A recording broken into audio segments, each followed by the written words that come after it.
السلام علیکم ورحمۃ اللہ وبرکاتہ. میرا نام احمد عقیل ہے اور آپ دیکھ رہے ہیں property vision T V. Pakistan کی معاشی صورتحال کو سمجھنا پراپرٹی کے بزنس کے لیے بھی ضروری ہے. ہر بزنس مین کو سمجھنا بے حد ضروری ہے. پاکستان کی جو معاشی صورتحال ہے وہ جب سے پاکستان بنا ہے دگرگوں رہی ہے. 22 دفعہ ہم IMF کے پاس چلے گئے ہیں. 9 دفعہ پیپلز پارٹی کی حکومت IMF کے پاس گئی, جو 2-3 حکومتیں ان کے ادوار آئے.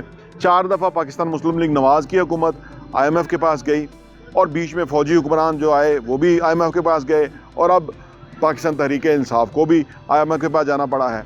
تو جب ہم ان کے پاس جاتے ہیں تو وہ کوئی اتنے ظالم لوگ نہیں ہیں جو عام طور پہ کانسیپٹ ہے نا کہ جو IMF کے آگے بھائی جب آپ کسی سے قرضہ لینے جائیں گے تو پھر وہ آپ کو گائیڈ کریں گے, آپ کی رہنمائی کریں گے. یعنی آپ کو سمجھ نہیں آ رہی تو وہ آپ کو کہیں گے. جب پیپلز پارٹی کی حکومتیں IMF کے پاس جاتی تھیں تو وہ ان کو کہتے تھے کہ آپ اپنے ملک کے اندر بڑے بڑے زمینداروں سے ٹیکس لیں, یعنی ان کی جو بڑی بڑی زمینیں ہیں اس کے اوپر بڑا وہ آمدنی کماتے ہیں اور اس کے اوپر وہ ٹیکس دیں. تو پیپلز پارٹی کی حکومت ان سے ٹیکس اس لیے نہیں لیتی تھی کہ ان کا ووٹ بینک متاثر ہوتا تھا, تو لہٰذا وہ سیدھا ان سے قرضہ لے لیتے تھے اور سسٹم کو چلاتے تھے, آسان تھا. پھر جب پاکستان مسلم لیگ نواز کی حکومت IMF کے پاس جاتی تھی تو وہ ان کو کہتے تھے IMF والے ان کو کہ آپ پاکستان سے بڑے بڑے جو تاجر ہیں, ٹریڈرز ہیں, انڈسٹری اونرز ہیں, مل اونرز ہیں, ان سے آپ کیوں نہیں ٹیکس لیتے؟ اور وہ ان سے اس لیے ٹیکس نہیں لیتے تھے کہ ان کا ووٹ بینک متاثر ہوتا تھا اور نقصان ملک کا کرتے جاتے تھے, قرضے لیتے جاتے تھے اور سسٹم چلا رہے تھے. اور پھر پرویز مشرف آئے اور انہوں نے بھی کہا کہ میں ٹیکس لوں گا, لیکن وہ بھی کچھ ٹیکس میں کوئی ریفارم نہیں کر پائے کیونکہ ایک کمپلیکس چیز تھی نا, اس کو کوئی نہیں چھیڑتا تھا اور آسان حکومت کرتے تھے, اگلوں پہ شفٹ کرتے تھے تو چلے جاتے تھے. اب یہ حکومت جب آئی تو 32 ارب ڈالر کا انہوں نے قرضہ اور سود اور اس کی قسطیں دینی تھی. یہ انہوں نے پہلے فیصلہ کیا کہ ہم IMF کے پاس نہیں جائیں گے, کیونکہ عمران خان صاحب جو ہیں وہ باقیوں سے اس طرح مختلف ہیں کہ انہوں نے ساری زندگی سیاست نہیں کرنی, ان کے بچوں نے سیاست نہیں کرنی, تو انہوں نے مختلف فیصلے کرنے کی کوشش کی جس میں ان کو ناکامی بھی ہوئی لیکن لوگوں کی ایکسپیکٹیشن بھی بڑھ گئی. پھر یہ انہوں نے سوچا کہ اب جب یہ دوست ملکوں کے پاس گئے تو کسی نے 3 ارب ڈالر کا پیٹرول ادھار پہ دیا, کسی نے 2 ارب ڈالر دیا, کسی نے چائنا نے کچھ دیا, تو بہت زیادہ پیسہ اکٹھا نہیں ہوا. کہاں 31 ارب ڈالر, کہاں 5-6 ارب ڈالر. تو ان کو انہوں نے فیصلہ کیا کہ ہم IMF کے پاس جاتے ہیں. پھر یہ IMF کے پاس گئے. IMF نے کہا کہ آپ پہلے ہی اپنے ملک کے حوالے سے اتنے قرضے لے چکے ہوئے ہیں کہ اب آپ کے پاس فردر قرضے لینے کی استطاعت نہیں ہے, ہم آپ کو قرضہ نہیں دیں گے. یہ حکومت نے ان سے کہا کہ ہمارا مشکل ٹائم ہے, اگر آپ ہمیں دیں گے تو ہم ٹیکس بڑھائیں گے. IMF نے کہا کہ آپ ٹیکس بڑھائیں تو سمجھ آئے کہ آپ کی آمدنی ہوگی تو ہم آپ کو قرضہ دے دیں. تو انہوں نے کہا جی ہم ٹیکس بڑھائیں گے. اس کے اوپر انہوں نے ٹیکس نیٹ جو ہے اس کو بڑا کرنے کی کوشش کی, اور پہلے 2018 تک 17 لاکھ لوگ جو ہیں وہ ٹیکس ریٹرن جمع کرتے تھے. انہوں نے بڑھا کے 13 لاکھ اور اضافہ کیا اور یہ 30 لاکھ لوگ جو ہیں ٹیکس ریٹرن جمع کرانا شروع ہو گئے. اچھا, اب اس ملک کی آپ دیکھیے کہ اس ملک کے اندر ایک سیلز ٹیکس ہوتا ہے, کہ انکم ٹیکس ہوتا ہے. یہ 2 ٹیکس ہی اتنے اکٹھے ہو سکتے ہیں کہ یہ ملک میں ان کو انڈائریکٹ ٹیکس لگانے کی ضرورت نہیں پڑے گی, غریبوں پہ ٹیکس لگانے کی ضرورت نہیں پڑے گی.